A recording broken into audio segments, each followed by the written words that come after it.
هر دم که صبر بر هوس آری توانگری، از هول نفس دیده پس آری توانگری.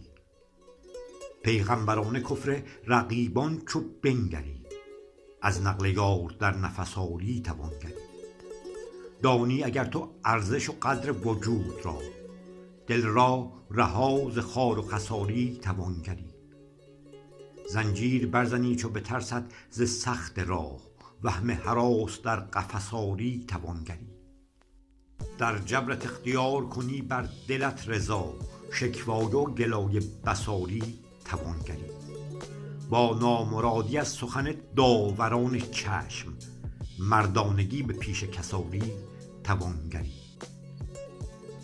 خاقان شوی و فرق ندانی چو با کسان، بر خلق دست دادرس آری توانگری. با دیدن عبث ز کسی خشم خود خوری، خالی شمایل از عبث آری توانگری. برخیز طالب از سخن بیش کن حذر، جهد سحر چو تا عسس آری توانگری.